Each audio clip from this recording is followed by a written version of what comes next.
So hello friends, welcome to you fitter techno channel. तो friends, आज की इस वीडियो में हम लोग डिस्कस करेंगे इसरो के प्रीवियस ईयर के क्वेश्चन पेपर को। ये question paper Satish Dhawan space centre सार श्रीहरिकोटा का है और वैकेंसी की बात करें तो 2017 की वैकेंसी का है और ट्रेड की बात करें तो फिटर ट्रेड का क्वेश्चन पेपर है।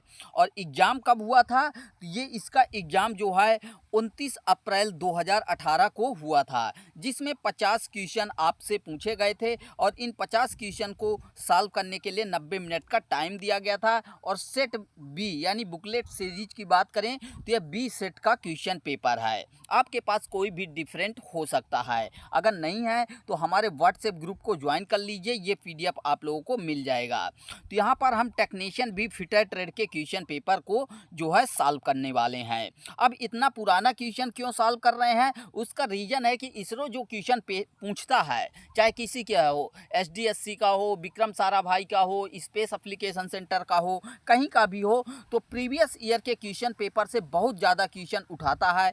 इसलिए प्रीवियस ईयर के क्वेश्चन पेपर आपके लिए बहुत इंपॉर्टेंट हैं। तो चलिए आज की इस वीडियो को स्टार्ट करते हैं। उससे पहले चैनल में नए हैं और सब्सक्राइब नहीं किए हैं तो सब्सक्राइब जरूर कर लीजिए, क्योंकि यहाँ पर आईटीआई से रिलेटेड सभी एग्ज़ाम की तैयारी के लिए बेस्ट गाइडेंस प्रोवाइड कराई जाती है। तो यहाँ पर पहले क्वेश्चन से डिस्कस नहीं करेंगे, क्योंकि यहाँ पर नॉन टेक्निकल दिए गए हैं। हम लोग इस वीडियो में केवल टेक्निकल क्वेश्चन को डिस्कस करने वाले हैं। तो डायरेक्ट 10 नंबर के क्वेश्चन से स्टार्ट करते हैं।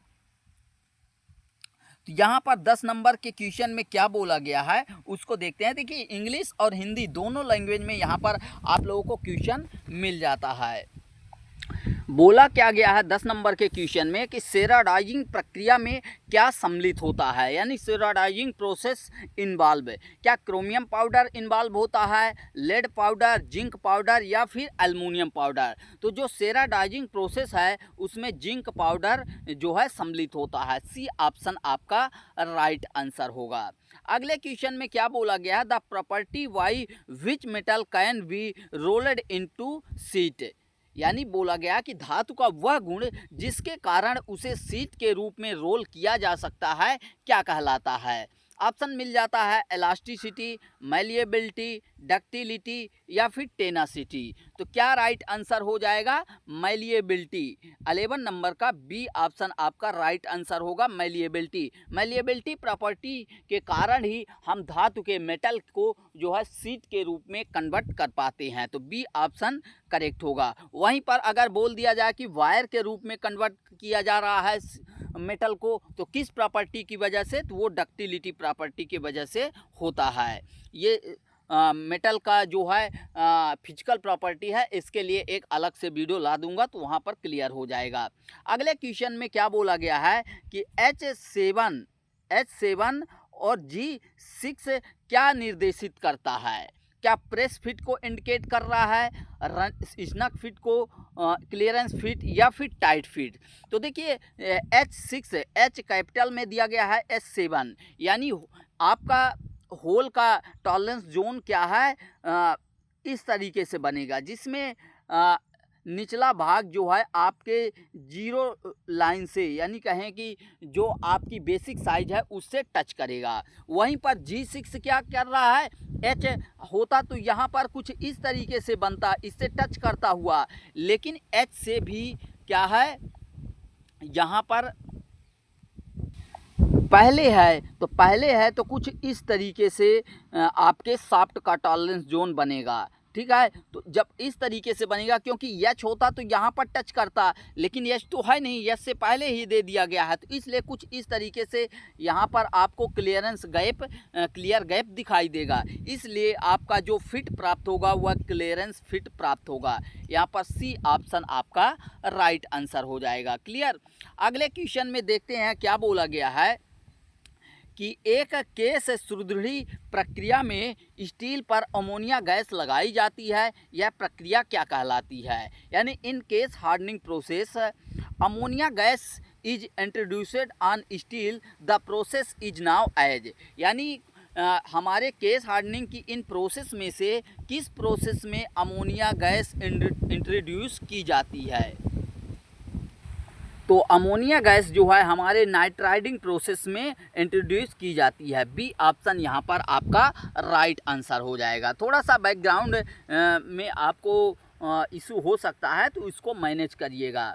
अगले क्वेश्चन में क्या बोला गया कि मोनल धातु में क्या होता है। ऑप्शन मिल जाता है निकल एंड एल्युमिनियम, निकल एंड कॉपर, निकल एंड क्रोमियम या फिर निकल एंड जिंक। तो आपका जो अमोनिया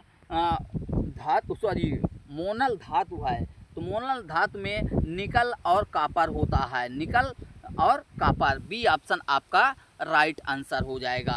अगले क्वेश्चन में क्या बोला गया, what type of thread suitable for small precision component and measuring gauges. यानी जो है आपके जो लघु परिशुद्धता उपकरण होते हैं, मेजरिंग गेज होते हैं, उसमें किस प्रकार के चूड़ी का प्रयोग किया जाता है। ऑप्शन मिल जाता है ब्रिटिश एसोसिएशन स्क्रू थ्रेड या फिर Whitworth screw thread, acme thread या फिर स्क्वायर थ्रेड। तो देखिए जो लघु परिशुद्धता यानी बोला जाए प्रिसीजन इंस्ट्रूमेंट होते हैं उसमें काफ़ी सूक्ष्म जो है एक्यूरेसी की ज़रूरत होती है, तो वहाँ पर सूक्ष्म थ्रेड का भी प्रयोग किया जाता है। तो जो ब्रिटिश एसोसिएशन स्क्रू थ्रेड होता है इसका प्रयोग वहाँ पर किया जाता है। तो ए ऑप्शन आपका राइट आंसर हो जाएगा। अगले क्वेश्चन में क्या बोला गया है कि which one of the following instrument is use to measure accurately the angle of taper. यानी टेपर कोण को सटीक मापन के लिए निम्नलिखित में से किस उपकरण का उपयोग किया जाता है। ऑप्शन मिल जाता है bevel gauge, bevel protractor, vernier bevel protractor या फिर टेपर गेज। तो अगर आपको टेपर एक्यूरेटली परिशुद्धता के साथ जांच करना है तो उसके लिए आप किसका यूज कर सकते हैं, वर्नियर वेबल प्रोटेक्टर, जिसका लिस्ट काउंट 5 मिनट होता है। ठीक है, तो सी ऑप्शन आपका राइट आंसर होगा। अगले क्वेश्चन में बोला गया है एक टैप वाशर का प्रयोग किस लिए होता है। सेल्फ लॉकिंग के लिए, लॉकिंग द नट यानी नट को लॉक करने के लिए, या फिर अवॉइड वाइब्रेशन क्या कंपन से बचाव के लिए, या फिर फास्टनिंग फैब्रिकेशन वर्क क्या संविरेचन कार्य को बंधन के लिए। तो कौन सा राइट आंसर हो जाएगा टैप वाशर के रिगार्डिंग। तो नट के अभिबंधन है, लॉकिंग द नट। हिंदी में थोड़ा ठीक डिफ़िकल्ट रहता है, इंग्लिश में ध्यान दीजिए, इंग्लिश में समझ में आ जाएगा। तो नट को लॉक करने के लिए टैप वाशर का उपयोग किया जाता है और वो भी किसी जो है जॉब के किनारे पर जो है मोड़ने के लिए। यहाँ पर बी ऑप्शन आपका राइट आंसर हो जाएगा। अगले क्वेश्चन में क्या बोला गया है कि एक की लंबाई, चौड़ाई तथा गहराई का अपरूप क्षेत्र निम्न के समतुल्य है। यानी the shearing area of key of length, width and depth is equal to किसके बराबर होता है। यहाँ पर 18 नंबर में पूछा गया है। तो लंबाई गुणे ऊंचाई, लंबाई गुणे ऊंचाई, लंबाई गुणे चौड़ाई या फिर लंबाई गुणे चौड़ाई बटा 2। तो यहाँ पर क्या राइट आंसर हो जाएगा, लंबाई गुणे चौड़ाई। बी ऑप्शन करेक्ट हो जाएगा। अगला क्वेश्चन आपसे पूछा गया है कि calculate the RPM to drill a hole of 10 millimetre dia with cutting speed of 30 metre per minute. यानी यहाँ पर आपको cutting speed 33 metre per minute दिया गया है, आपका डाया दिया गया है 10 मिलीमीटर और आपको फाइंड आउट करना है क्या, आरपीएम राउंड पर मिनट या रेवोल्यूशन पर मिनट। ठीक है, तो यहाँ पर हमारा कटिंग स्पीड का फार्मूला क्या होता है, कटिंग स्पीड बराबर होता है पाई डी एन बटा 1000 होता है। तो इसको हम पक्षांतर कर देंगे, हमको तो फाइंड आउट करना है एन यानी आरपीएम। तो एन बराबर क्या हो जाएगा हमारा, कटिंग स्पीड इनटू 1000 अपान पाई डी हो जाएगा। पाई डी यहाँ पर नीचे चला जाएगा। ठीक है, तो अब इस पे हम मान रख देते हैं। तो कटिंग स्पीड हमारा कितना दिया गया है, 33 दिया गया है। ठीक है, 33 गुणे 1000 हो जाएगा। ठीक है, बटा में पाई का मान कितना होता है, 22/7 होता है। तो 22 यहाँ रहेगा और 7 ऊपर चला जाएगा। ठीक है, और डायामीटर कितना दिया गया है, डायामीटर 10 मिलीमीटर दिया गया है। तो इस तरह से हो जाएगा। अब इसको काट देते हैं तो एक जीरो से एक जीरो कट गया, ये 100 हो गया। 11 दूना 22 हो गया, 11 त्रिका 33 हो गया। ठीक है, अब 2 से काट दिए तो ये कितना हो गया, 50 हो गया। अब 50 तिहाई 150 हो जाएगा। ठीक है, और 150 150 गुणे 7 कर देंगे तो यहाँ पर हमारा आ जाएगा, जीरो आ जाएगा, 35 और 7 एक कम 7 3 10, 1050। तो 1050 आ गया हमारा आरपीएम। तो कहाँ पर मिल जाता है 1050? 1050 बी ऑप्शन में मिल जाता है। तो आपका 19 नंबर का बी ऑप्शन राइट आंसर हो जाएगा। 1050 आरपीएम फाइंड आउट हुआ। ठीक है, तो बी ऑप्शन करेक्ट होगा। अगले क्वेश्चन में क्या बोला गया है यहाँ पर 20 नंबर में कि the toughness in a steel is increased and brittleness is decreased by the heat treatment operation called age. यानी बोला गया है कि हीट ट्रीटमेंट प्रक्रिया द्वारा आपके स्टील में जो है टफनेस क्या किया जा रहा है, इंक्रीज किया जा रहा है, और ब्रिटलनेस को डिक्रीज किया जा रहा है, घटाया जा रहा है, और टफनेस को बढ़ाया जा रहा है। तो उस हीट ट्रीटमेंट प्रोसेस को क्या कहते हैं? तो उसे कहा जाता है टेम्परिंग। सी ऑप्शन यहाँ पर करेक्ट आंसर हो जाएगा। क्या होता है जब हम स्टील को जो है हार्ड करते हैं तो हार्डनिंग के साथ साथ उसमें ब्रिटलनेस प्रॉपर्टी भी आ जाती है, जो कि यूज के लिए काफ़ी डिफ़िकल्ट होता है। तो हम ब्रिटलनेस को डिक्रीज करने के लिए क्या करते हैं, उसमें टेम्परिंग प्रोसेस करते हैं। तो उसमें टेम्परिंग प्रोसेस में ब्रिटलनेस तो डिक्रीज होती है और जो आपकी टफनेस है वह इंक्रीज हो जाती है। ठीक है, क्योंकि टफनेस और ब्रिटलनेस एक दूसरे के व्युत्क्रमानुपाती होते हैं। ठीक है, तो यहाँ पर सी ऑप्शन आपका 20 नंबर का करेक्ट आंसर हो जाएगा। अगले क्वेश्चन में क्या बोला गया है कि a force which combined with 2 or more force produce equilibrium is called.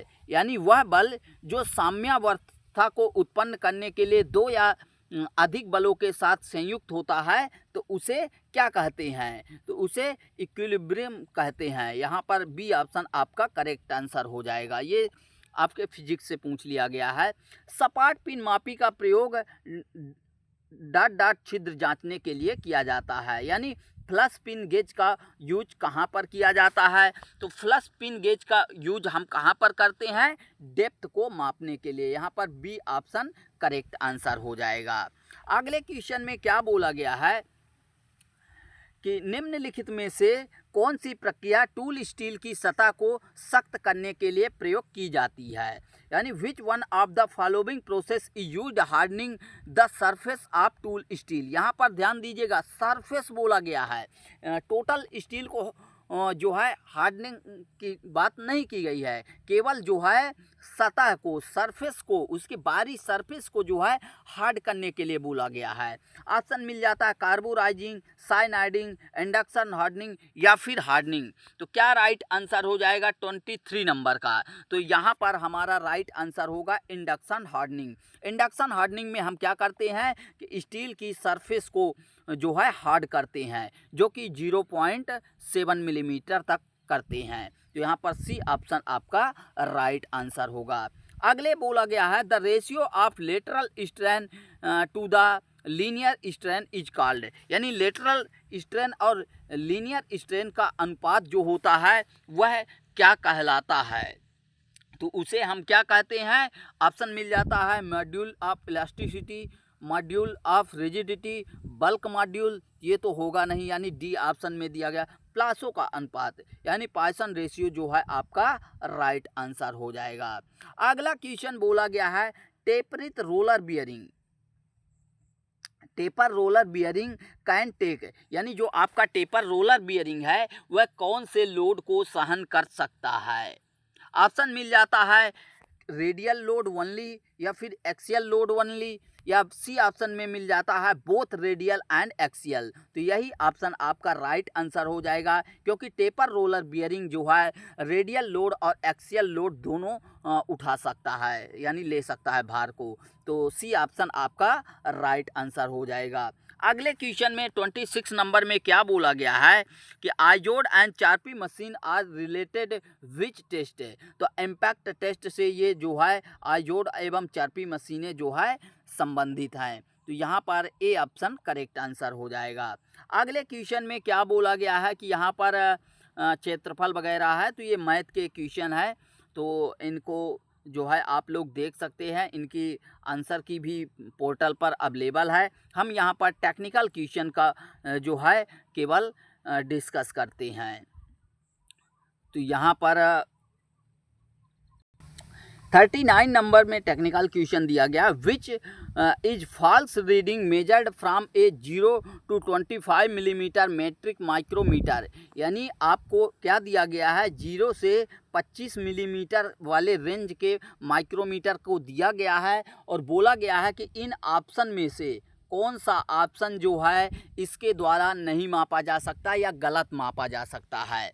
तो देखिए यहाँ पर दिया गया है 20.2, तो इसको हम माप सकते हैं। 20.22 इसको भी माप सकते हैं। 0.22, तो यही आपका राइट आंसर हो जाएगा। सी ऑप्शन राइट आंसर होगा। इसका रीजन है सी ऑप्शन ही, क्यों? क्योंकि यहाँ पर जो आपकी रीडिंग दी गई है 20.022 मिलीमीटर दी गई है, तो इसको हम सिंपल मेट्रिक माइक्रोमीटर से नहीं माप सकते हैं, क्योंकि उसका लिस्ट काउंट ही 0.01 मिलीमीटर होता है। लेकिन यहाँ पर एक अंक ज़्यादा दे दिया गया है ये वाला, तो इसलिए ये जो है इनकरेक्ट रीडिंग हो जाएगा। तो सी ऑप्शन यहाँ पर, क्योंकि इनकरेक्ट रीडिंग ही आपको खोजना था, तो सी ऑप्शन आपका करेक्ट आंसर हो जाएगा।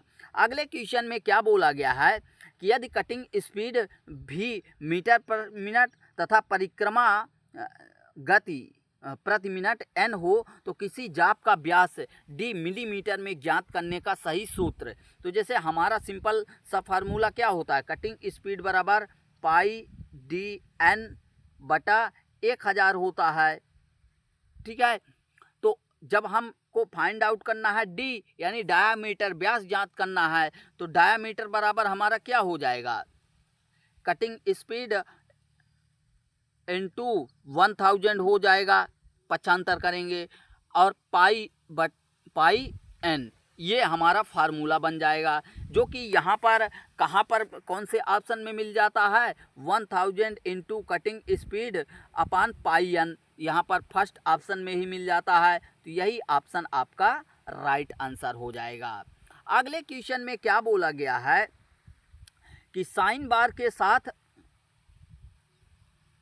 1 मिनट, साइन बार के साथ कौन संयोजन के दौरान समकोण त्रिभुज के किस भुजा को साइन बार द्वारा दर्शाया गया। यानी यहाँ पर आपको दिया गया है क्या, एक त्रिभुज, और बोला गया कि साइन बार इस समकोण त्रिभुज में किस भुजा को जो है इंडिकेट करेगी। तो देखिए यहाँ पर आपका ये बेस बनेगा, आधार, ये लंब और ये कर्ण, और जो साइन बार होती है वह हमेशा साइन बार कर्ण को इंडिकेट करती है। तो यहाँ पर कर्ण यानी हाइपोटेनस कहाँ पर मिल जाता है, हाइपोटेनस यहाँ पर सी ऑप्शन में मिल जाता है, तो आपका सी ऑप्शन राइट आंसर हो जाएगा।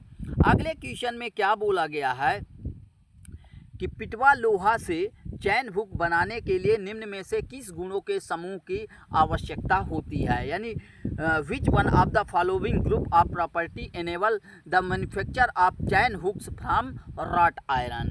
तो ऑप्शन मिल जाता है डक्टिलिटी, मैलिएबिलिटी, हार्डनेस। तो हार्डनेस तो होगा नहीं, बाकी डक्टिलिटी, मैलिएबिलिटी चल जाएगा। बी ऑप्शन में मिल जाता है हार्डनेस, टफनेस, डक्टिलिटी, यहाँ पर भी हार्डनेस है इसलिए नहीं चलेगा।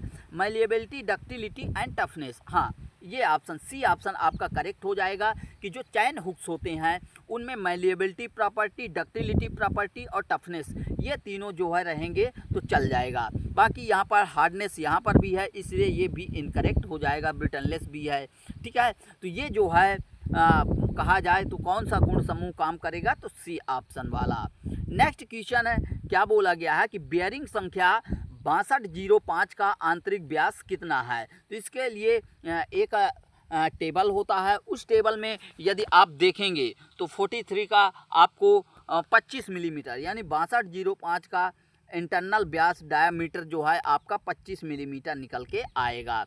अगला क्वेश्चन बोला गया है कि स्नैप गेज का प्रयोग किसके लिए किया जाता है?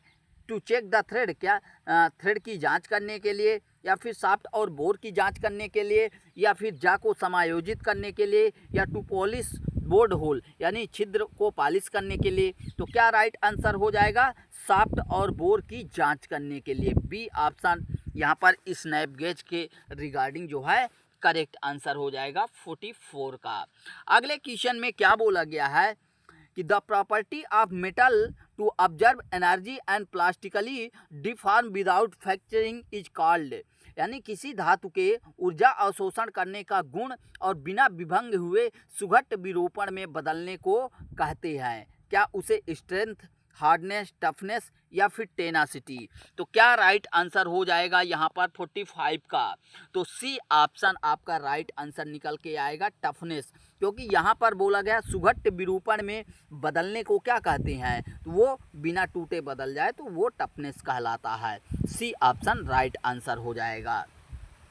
अगला क्वेश्चन बहुत इंपॉर्टेंट क्वेश्चन है कि दो स्टील स्क्रू थ्रेड के द्वारा एक मशीन टेबल को उठाया जाता है जिसमें 5 मिलीमीटर चूड़ी पिच है, तो टेबल को 200 मिलीमीटर की ऊंचाई तक उठाने के लिए कितने घूर्णन की आवश्यकता होगी?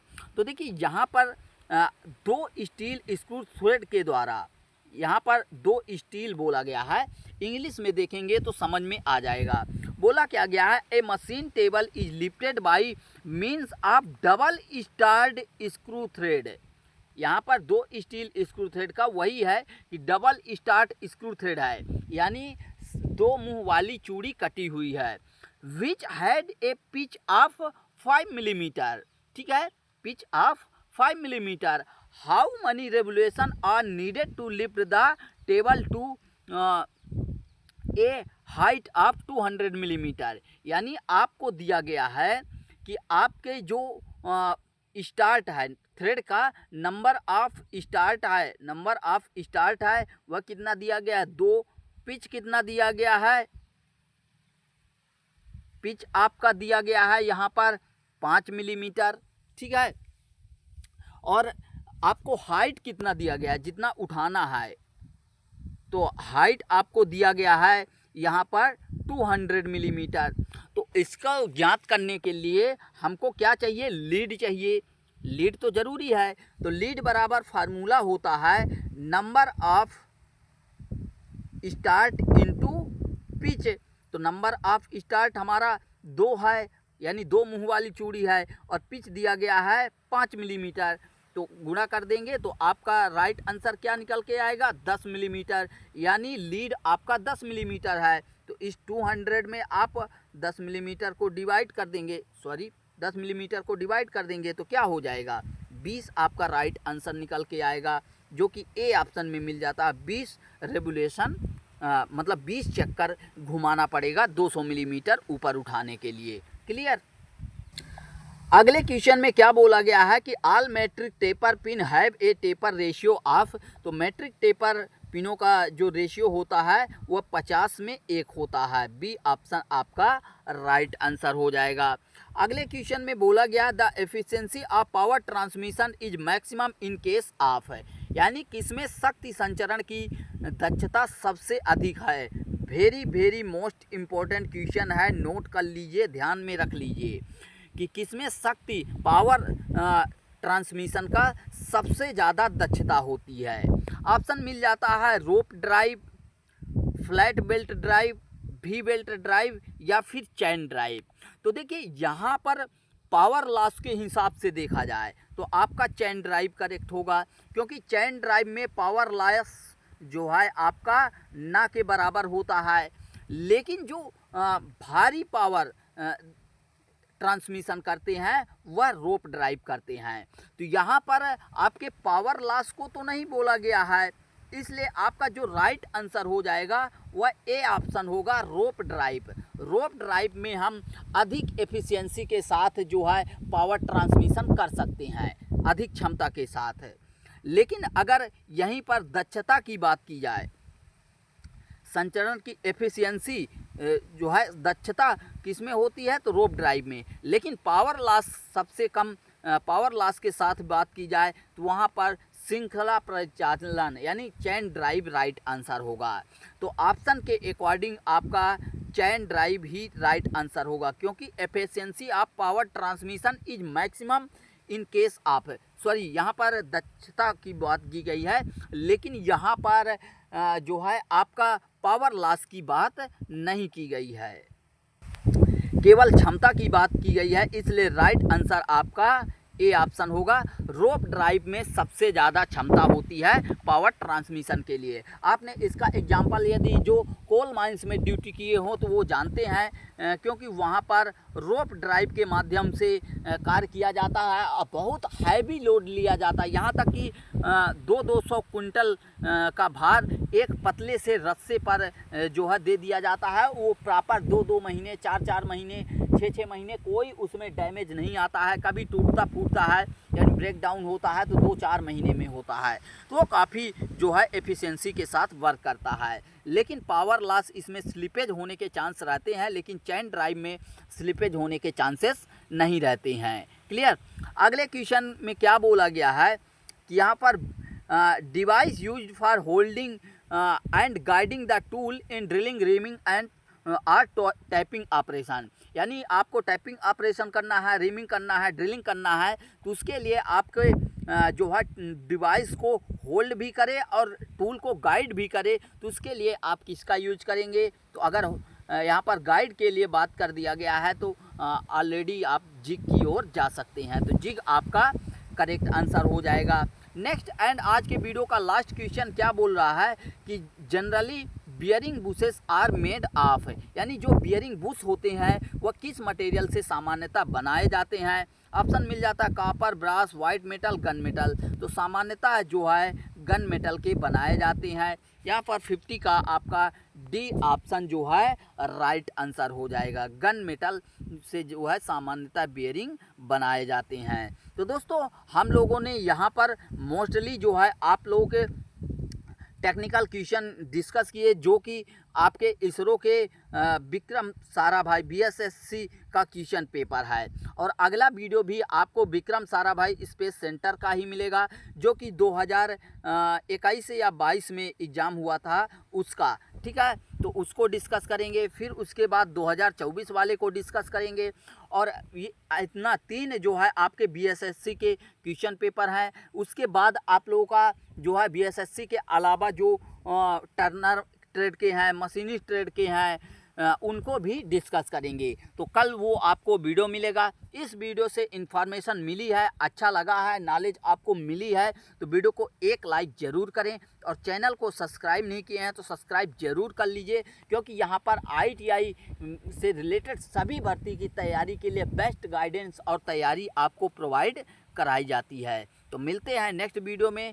Thanks for watching and bye bye.